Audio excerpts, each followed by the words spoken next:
Yeah. So if you can help people sharpen those tools, and I like to think I like to refer people to a lot of books, and a lot of history and reading Stoic philosophy. A lot of people think the Stoic mentality is very cold-hearted and emotionless, and it's not. It's more about thinking. If you can imagine in life that, and this is my catchphrase, I didn't. It's not mine. It comes from a mate of mine that suffers from schizophrenia, PTSD, and psychosis of sorts. Wow.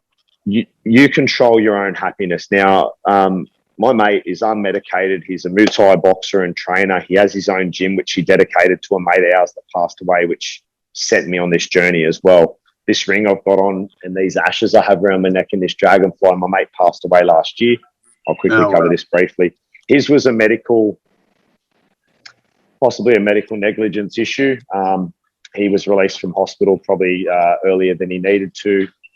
Come home, he took some painkillers, passed away. The tragedy in that, again, is that 5 weeks later, his partner took her own life because she couldn't live without him. And I was speaking to her on the phone about an hour and a half before it happened. I kind of deal with it so well because I've had a lot of people I've lost in my life, and short of that, the last couple of years, it's been way too many. But also that I've come to terms with the fact that, well, even though I spoke to her an hour and a half before she passed away, I did everything that I could, and it wasn't my decision for her to do what she's done. And when people realise that, like Doug was saying before about people that are bullying and attacking and whatnot, and he said it, you've got to realise that they're not necessarily picking on you. You just happen to be in front of them at the time, and they had just happened to be triggered and angry, and they've got their own issues that they need to deal with. I have no hate or resentment for any of my ex-girlfriends. I used to. I'm like, you made me do this, you made me do that. As soon as you start pushing the blame on other people without looking inward and blaming yourself for your own actions and being responsible, that's when the problem arises. So, I could blame my ex-girlfriend for the alcoholism that I was suffering from, then the motorcycle accident I had. No, it was all my own decision. No one had a gun to my head telling me, you drink this, you jump on your bike.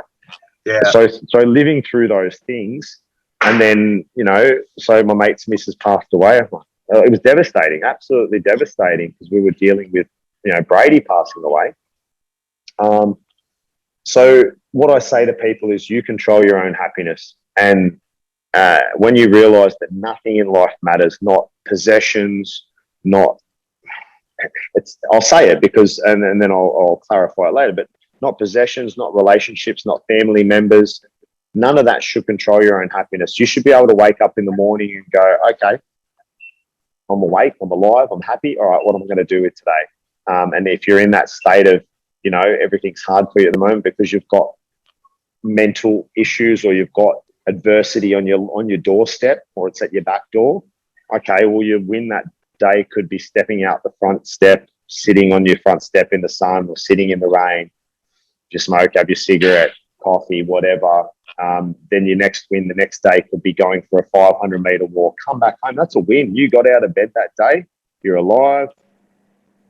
And you got to acknowledge those little wins because they do count. Don't count your losses because you'll have plenty of them in life. If you count all your losses and every time you lost, you'll be counting. But count your wins. Yeah. You control your own happiness is what I'd say. And what I do say to people, not everyone's ready to hear that. But when they are ready to hear it, they go, oh, yeah, I do control my own happiness. No one makes you sad. You do. Yeah. And look, that's so true, Matt. I know Doug agrees because we've had a massive journey of 6.5 years, and there'll be days I'll get 3 or 4 phone calls a week. Doug's just had an argument with someone, or Doug's having a breakdown, or something's not working, but we get through it. And the magic about it is Doug doesn't fight. He doesn't fight it. There'll be times where he might start to react, but where he's at now is he accepts it. It's like him being in the ring having a fight. He gets knocked down. He gets up and goes, okay, you're better than me, but I'll have another go. He doesn't fight it anymore. He just gets up and gets back in the game. Like, he accepts that he's not doing anything intentionally. It's just circumstances that, through what he's dealing with in life, his autism, which is his story. Oh, definitely, yeah. But he's amazing now, and that's why he's an inspiration to myself and other people around. And like you said, your happiness doesn't depend on anything or anybody. It doesn't matter who they are, because at the end of the day, your happiness comes from acceptance, you know, whether it's a great acceptance or it's a negative one. Like someone says, well, you went for this job, but you didn't get it. So, like, hey, that sucks. But don't take yourself down through it, because as human beings know, as we know in history, even COVID, we'll get through it. It really is a pain in the ass. It's stressful. People are taking their lives through depression and anxiety around the world, and it's terrible. We will get through it. We will. It's just we're right in the middle of the storm at the moment. So whatever it is, we have to be there for each other, support each other.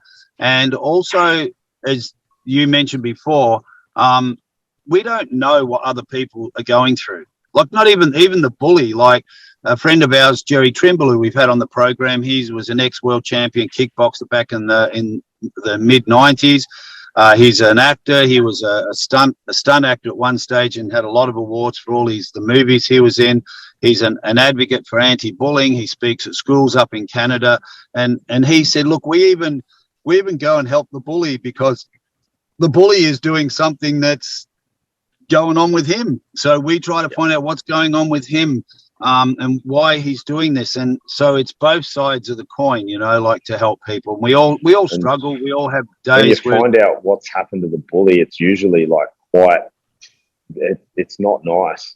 Yeah. Because to bring that hate out in someone that, well, it's maybe not hate, but just to bring that constant picking on, you're like, whoa, what is it inside you that's making you do that? To make you have to demoralize someone else to make yourself feel better.